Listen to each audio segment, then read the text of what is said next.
when the Platonic lunches actually got exposed by a private investigator. 17 years of marriage feels like a lifetime when you say it out loud. We had been through things that could have ended plenty of couples. When the doctor told us kids would never be in the picture after her hysterectomy, I thought that was the kind of blow you never recover from. She was crushed for a long time, while we leaned on each other and found a way forward. For years, it felt like nothing could knock us off track. I was grinding away at my design business, pulling long nights in front of a computer, while she worked as an executive secretary for a big firm that demanded way too much of her time. Even with the schedules, we made it work. I'd cook dinner sometimes, or we'd go out to a little hole in the wall places we liked. Don't underestimate those little hole in the walls. Sometimes they have some really good food. It wasn't glamorous, but it was ours. Then things started to shift. At first, I barely noticed. She started coming home later, saying work had run long.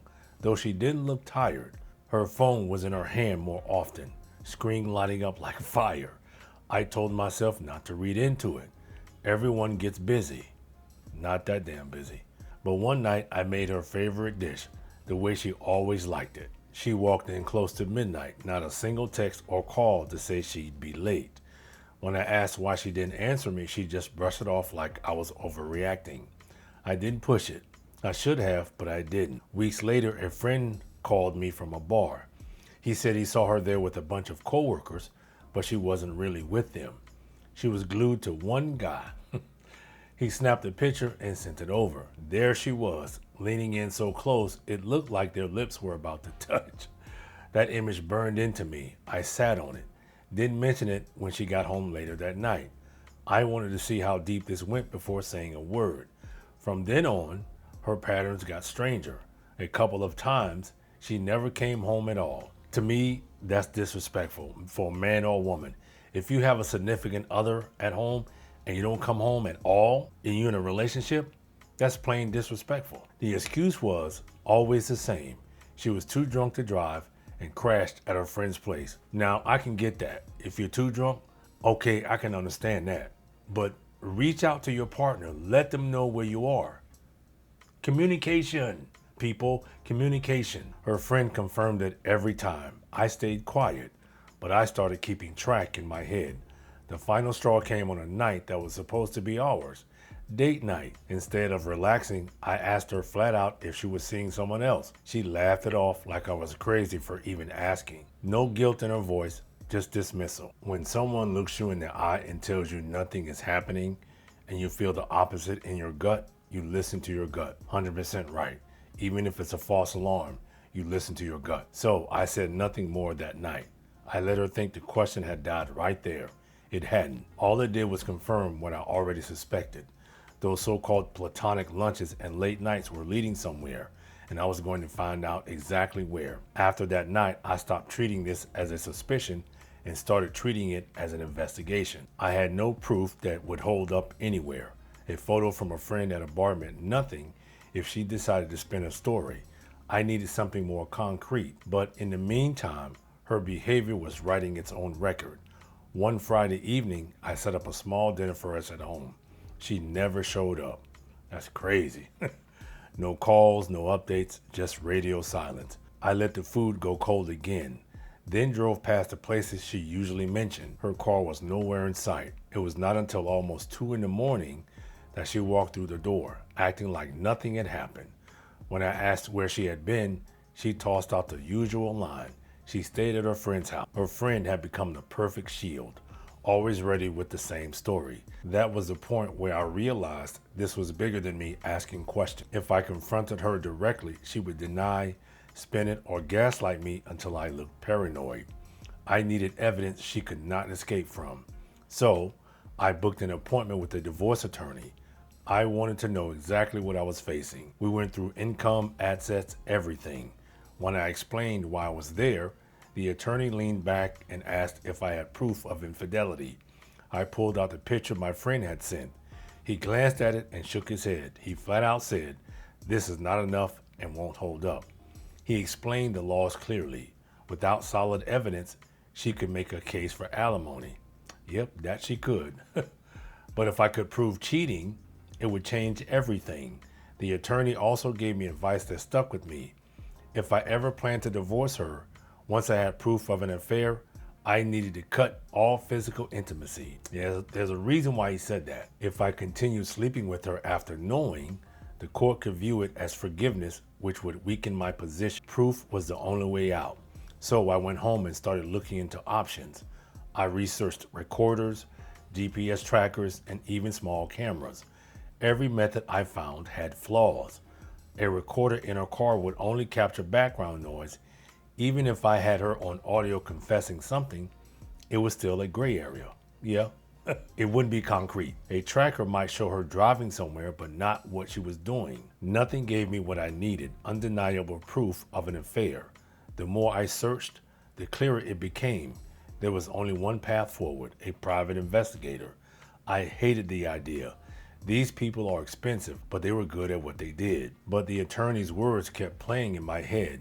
Without evidence, I was setting myself up for financial ruin if she decided to leave me first. So I called an agency and booked a consultation. The man I met was direct. He explained how surveillance worked, how evidence was gathered, and how quickly results came in for these infidelity cases. I signed the agreement that same afternoon.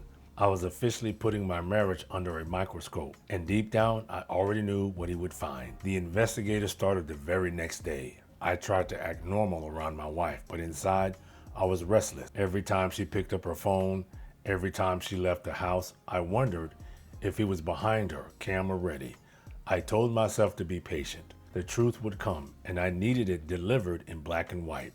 Within a week, he sent me the first update. He had followed her after work. Instead of driving straight home, she met a man at a restaurant bar type establishment.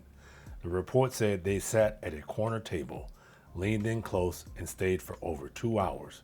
There was no kiss caught on camera, but the body language was enough to set off alarms. Yeah, that'll tell you a lot. He reminded me to stay calm. Evidence builds over time, so I waited. The second report landed a few days later.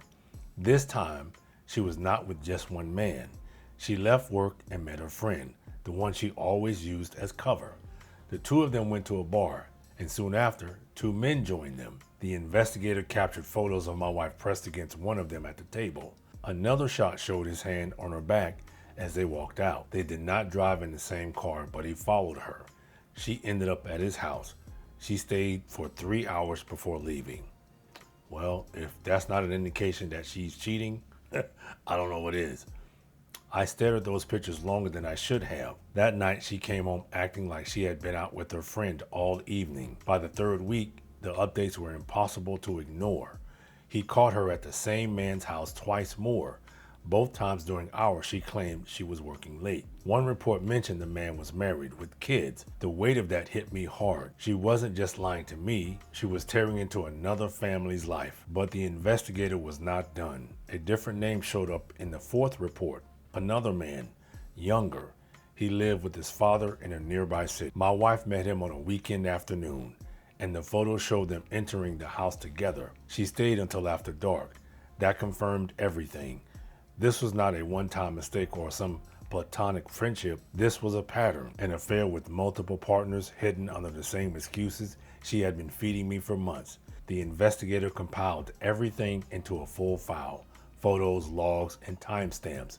When he handed me the folder, there was no room left for denial. I finally had what I came for, proof that my wife was cheating, and evidence strong enough to stand in any courtroom. I wasn't just looking at infidelity, I was looking at the end of a 17-year marriage. And you know what? That seems to be more common these days. Marriages that end after a decade, 2 decades, 3 decades. With the folder of evidence sitting on my desk, the question was no longer if she was cheating, it was how I would end it.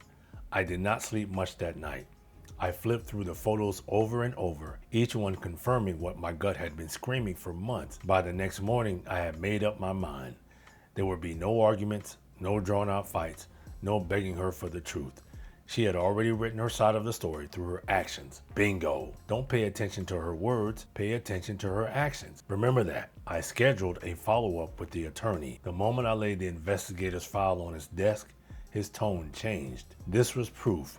Dates, times, locations, photographs, everything lined up perfectly. While she was at work, I packed what I needed, moved into a small rental, and left our home behind. I arranged for the papers to be served at her office.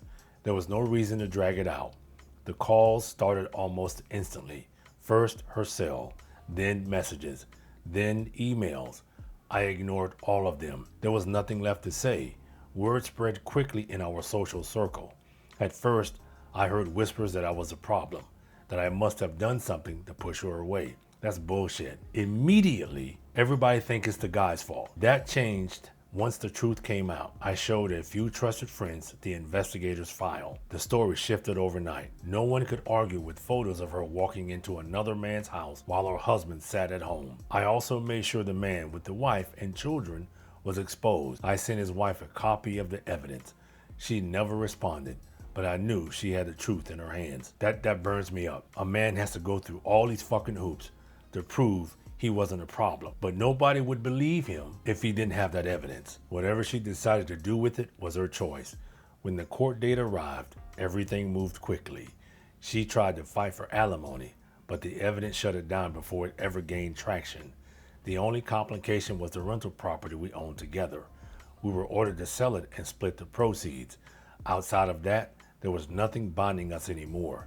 Walking out of that courthouse, I felt the final break. 17 years closed with a few signatures and a stack of photographs that told a story she never expected to be caught in. Her platonic lunches, her excuses about late nights, her endless stories about being too drunk to drive, they all unraveled in the face of proof. I had caught a cheater, the only way it could be done, patiently, carefully, and without letting emotions destroy my chances of walking away clean. I think he did it the right way. He didn't let his emotions dictate how he moved, which could have caused him some problems. For anyone who thinks suspicion is enough, it is not. If you ever face infidelity, remember this: cheaters lie until the evidence leaves them no place to run. That was the final lesson of my marriage. And the reason I walked away with my head high was that she was left with nothing but the weight of her own choices. And Tony, thank you for your channel. I don't know why YouTube recommended your channel, but I was intrigued by one of your crazy looking faces on one of your thumbnails and had to listen. Just so happened, one of the stories you narrated, I was going through the same thing. And your voice is absolutely the kind of real voice we need for these stories. Just remember, you will have thousands more people who love your voice than those who don't. They are outnumbered. You have a natural, clear, deep voice, and we can understand you, and you are not AI. That is the beauty of it. The hell with the stupid trolls. As my dad used to say, don't pay attention to degenerates. Again, thank you for what you do. I like hearing stuff like that, knowing that all the shit that I've went through on this channel, people stealing shit from me, people complaining about my voice. When I hear stuff like that, it makes me want to keep going. When people send me stories and upload them, so someone who might be going through the same thing can kind of sort of relate. Well, I don't have anything negative to say about OP. Maybe he missed a few red flags, but a lot of people will criticize him and say, hey, you should have left sooner. But you know what? He needed to gather evidence. Remember, he went to see the attorney, and the attorney said this isn't good enough. So he hired a private investigator who got involved to delay his walking away process. Well, in the end, sounds like he came out okay. Until next time.